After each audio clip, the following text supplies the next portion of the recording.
What's up, everyone? Welcome to our Premier League Primer Show. Premier League starts Friday as Brentford takes on Arsenal in the Premier match. And we've got our predictions for what the table could look like this year. So I'm going to break it down in some different segments here. And we'll start from the top, work our way down.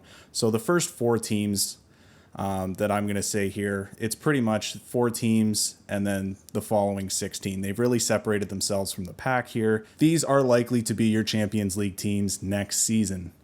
So we'll start from the very top. I think Manchester City is going to win the league this year. I think the signing of Jack Grealish makes this stacked roster even better. I think the one knock on them right now is they don't necessarily have that goal-scoring threat up the middle like they used to have with Sergio Aguero. Obviously, he's off to Barcelona now. There were links to Harry Kane and whether or not he'd come there. As of right now, he's still at Tottenham, so I think it's safe to say that it's going to be a little closer than that double-digit point gap that they had last year when they won the league. And that it's going to be close between them and Chelsea, who I have at number 2. I think Chelsea has a very young and impressive roster featuring the likes of Timo Werner, Kai Havertz, Mason Mount, and the signing of veteran Romelu Lukaku away from Inter Milan certainly helps them and gives them that goal-scoring threat that Manchester City doesn't have. I wouldn't be shocked if they won the league, but I still think that they're maybe a year out from really competing with City and overtaking them. And third, I have Liverpool. I think Liverpool has gotten a whole lot stronger despite their lack of business in the transfer window this summer.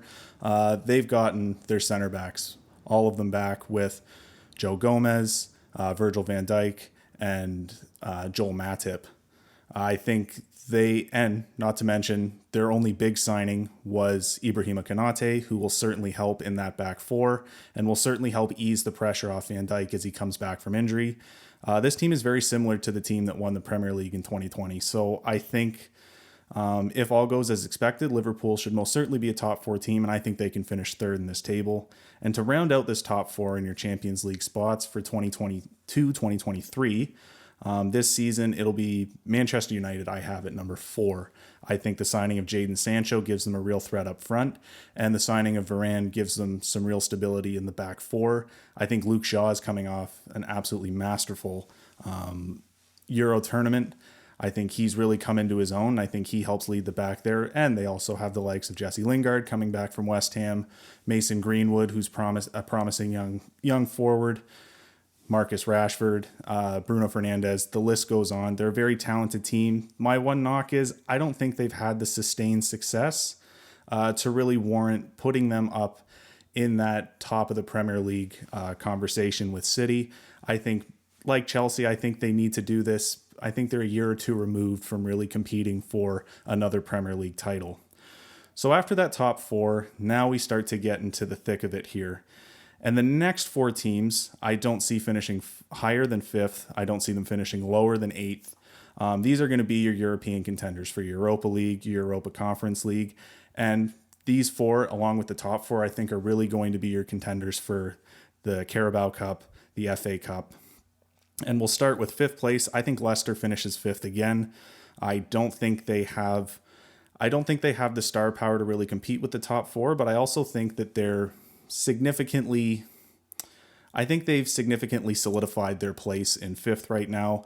Very talented team. They're able to keep James Maddison, Harvey Barnes, always a threat, and of course, Jamie Vardy up the middle. They made some good signings too with Patson Daka, Boubakary Soumaré. I think they'll certainly help bring a little bit more firepower to this Leicester team. The one knock on Leicester is they may start well. They may be in the top 4. If it was a 28-game season and not a 38-game season, maybe they're a top 4 team, but they seem to have some issues closing within the final weeks. We'll see what they can do. 6th place, I have Arsenal. I think Arsenal had a brilliant finish last year, obviously winning their last 5 games. I think Aubameyang's going to find his way back into form. I like the signing of Sambi. I like the signing of Ben White in the back. I really think that Arsenal is going to be back up in that top 4 conversation, and they're really back up into that top 6 mold that we've been so familiar with seeing them over the past decades. I think Arsenal certainly does enough to finish sixth. I think Michael Arteta is he's finding his form as a manager. It was a little rough at first, but he's finding his form. So moving on to seventh place, I think it's going to be the first real surprise of this table here. I have Aston Villa, and I know they lost Jack Grealish. You can never replace Jack Grealish with just one guy. He's been in the academy since he was a boy. It's really going to be tough to fill his shoes. But I think with the $100 million they got back from City, I think they did an admirable job in replacing him. We'll start with Emi Buendia. They picked him up from Norwich City for around £30 million. Buendia was the Division II Championship League Player of the Year. 15 goals, 16 assists. He's very much involved in all the scoring chances, and he really adds to that front that already features Oli Watkins. Also adding to the front, Leon Bailey from Leverkusen. I think he's a very promising young forward. Getting him from £30 million from Leverkusen is going to be a steal. And then Danny Ings with the surprising move that just happened last week to move him away from Southampton. The guy has a nose for the net, and he has a nose for the net in the Premier League too, and I think that experience will come very much in handy. So already 3 guys that can really help fill that gap of losing Grealish. Adding Axel Tuanzebe, adding the experience of Ashley Young to the back 4, I think will most certainly help. And I think Aston Villa is probably going to be your surprise team of the Premier League this season. So now moving on to 8th, we talked about the high in Aston Villa. I think this is going to be one of the more disappointing teams this year in Tottenham. I think there's a lot of uncertainty when it comes to Harry Kane right now. Whether he stays, whether he goes, whether he's even willing to play at the rate that we've known that he can play, a Golden Boot award winner. I don't know if he gets back to that form, but I like the signing of Nuno Espirito as their new manager. I think he did wonderful things at Wolverhampton. I think he brings a lot of structure to this team, but I don't think it's right off the bat. I don't think Tottenham is in that serious major European tournament conversation yet. I think eventually it'll get there. I think Espirito's a good enough manager to get it back there, but I don't think Tottenham's there yet. And moving on, I think another high, certainly looking to build off the impressive Premier season that they had last year, is Leeds. I think Leeds will finish 9th this year. I like what Marco Bielsa's done. I like the fact that they still have Bamford up front. They now have certainty that Jack Harrison's going to be there. Calvin Phillips is coming off a good Euro tournament here. I think Leeds is definitely a team to look out for, and I think eventually we can probably start considering them as maybe 4 or 5 years' time that they could be in the conversation for one of the top 6 teams in England. So I think I look at Leeds to have an impressive year and finish in the top half in 9th. And rounding out the top half of the league, I have West Ham, and I think West Ham is going to have that European tournament hangover here. And I think you saw it with Wolves a few years back when they made that surprising move to the Europa League. West Ham's going to be playing in the Europa League this year after a 6th place finish last season. But I think there's going to be a lot of focus on making sure that you maximize those revenues that are coming in from European football. And I think that takes away from their Premier League preparation. I still think they're a good enough team to finish in the top half by making sure that they solidified Declan Rice's contract. It'll be interesting. A good guy to look out for there is Benrahma to see whether he has a bounce back year. Now moving into the bottom half of the league. So like Leeds and West Ham, I think Wolves at 11 and Everton at 12 are going to be those teams that will finish no higher than 9th, but no lower than 12th. And they'll be your middle of the pack teams. Certainly don't have to fear relegation. So we'll start with Wolves at 11. I like Wolves, and I think the issue with Wolves last year is why they finished so low was the fact that obviously they didn't have their top goal scoring threat in Raul Jimenez, and it showed. They couldn't put the ball in the back of the net last year. And I think losing him after you transfer out Diogo Jota to Liverpool, I think that hurt a little more. They didn't have that goal scoring threat, but now Jimenez is back. I think they have a good front 3 featuring Podence up front, Adama Traore, always a threat. They still have Connor Cody in the back. I think Wolves is going to have a bounce back year. I see them finishing 11th. And now moving on to Everton at 12th, I think they're going to slip down from the relatively surprising finish they had last year. A blistering start. We're one of the few undefeated teams through the first month or so of the season. But I think Everton, they kind of went off form from what they did in the transfer window last summer, getting a lot younger. Bringing in guys like Andros Townsend, it doesn't hurt, but I don't think it necessarily helps bringing in older guys like that who kind of had those kind of disgruntled exits from their team. I'm not really sure what to make of Everton, so I'm going to put them at 12 here because I don't think that they have anything to fear in terms of relegation. But I don't, out of the 4 teams that are the middle of the pack teams there, all of those, the 3 other teams just look better. And now we move into the teams where the bottom 8, I would not be shocked if any of these teams got relegated. I'd be a little shocked with some more than others, but they're all going to be, in a fight in the second half of the year to stay up. And I'm going to start with Crystal Palace. Now, Crystal Palace could surprise people. They could very well finish as high as 10th place maybe, but there's a lot of uncertainty right now. Roy Hodgson is out as manager. In comes Patrick Vieira.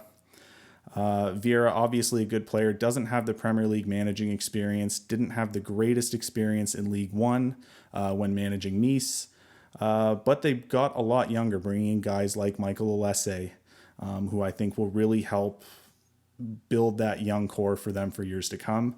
I'm going to err on the side of optimism here, and I'm going to put them at 13th place here, which would be up from where they were last year. I think they got a lot better defensively too in this transfer window.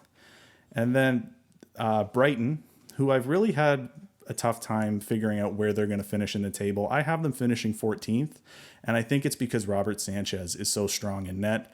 They do lose Ben White to Arsenal, which I think hurts the back 4. They don't really have a real scoring threat, but they are a defensively sound team. They're not going to give up a lot of goals, and that falls on Sanchez's shoulders in net as well too. So I think the next transfer window, Brighton's going to look to hopefully keep Sanchez because there's going to be a lot of big teams looking for him.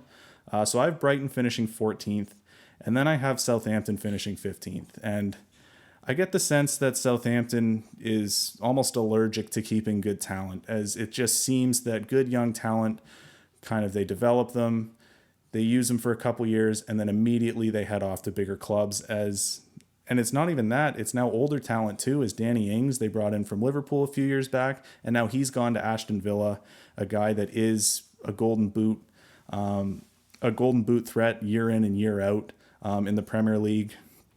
Southampton, they're going to struggle, but I don't think they're going to struggle enough. I like guys like Ward-Prowse, Che Adams. So I think Southampton finishes 15th, but it'll be tough for them. They certainly have to find ways to score without Danny Ings. And then we move to Newcastle, and I would not be shocked if Newcastle got relegated this year. A lot of issues with ownerships and dispute on whether the team is going to be sold or not. They did not bring really anyone in officially to help with their starting 11. There's still negotiations right now to bring in Joe Willock from Arsenal, which obviously was their top target this transfer window. We'll see if they're able to get that done. But Newcastle, they're an old team. They're a slower team. But Steve Bruce isn't an idiot. He's going to find ways to get it done. I think they finish 16th. I think they stave off relegation. But again, I wouldn't be surprised to see them in that bottom 3. And then just staving off elimination, I think it's going to be Norwich City, the newly promoted Division 2 champions. Norwich City, they lose Buendia, and that's going to be a huge loss. But I think this team is strong enough, and I think they have that experience that they didn't have 2 years ago when they finished dead last in the Premier League, got sent down to the Championship. I think they have that poise now, and I think Norwich City has what it takes to stay up. And I really wrestled with this one. Now we move into the bottom 3, the teams that I think will be getting relegated this year. I don't want to see Brentford go down. I think Brentford is probably my second favorite Premier League team besides Liverpool. I've been following Brentford in the Championship. They're a talented squad. I don't know if that translates year one into Division One Premier League football. It'll be interesting. They made some decent signings, but no real big signings to really solidify them as a top 17 team for me. I have them finishing just outside, but again, it's going to be close. And then I have Burnley, who has been disappointing for a few years now after they had that brilliant top 10 finish a few years back. I don't think Sean Dyche has it in him to climb out of that relegation zone again like he has the past few years. I think it finally catches up to them. They did really arguably nothing to improve their starting 11. They're the oldest team in the Premier League this year, well over 30 years of age on average. So I think Burnley's going to finish 19th. Again, it's going to be close. But where it's not going to be close, I think Watford finishes a commanding last place. They're arguably the worst team in the Premier League. They gained that automatic bid into the Premier League by finishing second in the Championship last year. I don't think their roster's strong enough. I don't think they made strong enough moves to stay up. I like Sarr. I think Sarr is going to be a star that will be looked at by maybe the likes of a team like Liverpool. They were linked to him this summer. Watford obviously kept him. I think he's going to be a bright spot there. But I think this team, they've got some veteran pieces there with Troy Deeney, but you wonder just how much he has left in the tank. I think Watford really took a step back when they got relegated in 2020. I don't think they're going to find their way back. I think eventually they get better and they find their way as a consistent Premier League team in the future, but I just don't think this year is it. So that'll do it for our Premier League primer video and our standings predictions. If you like the video, give it a like down below. Subscribe so you don't miss any of our other uploads. Comment down below what you think of our takes for the Premier League this year and our standings and who you think is going to finish where. And with that, we will see you in the next video. Thanks for watching. Peace.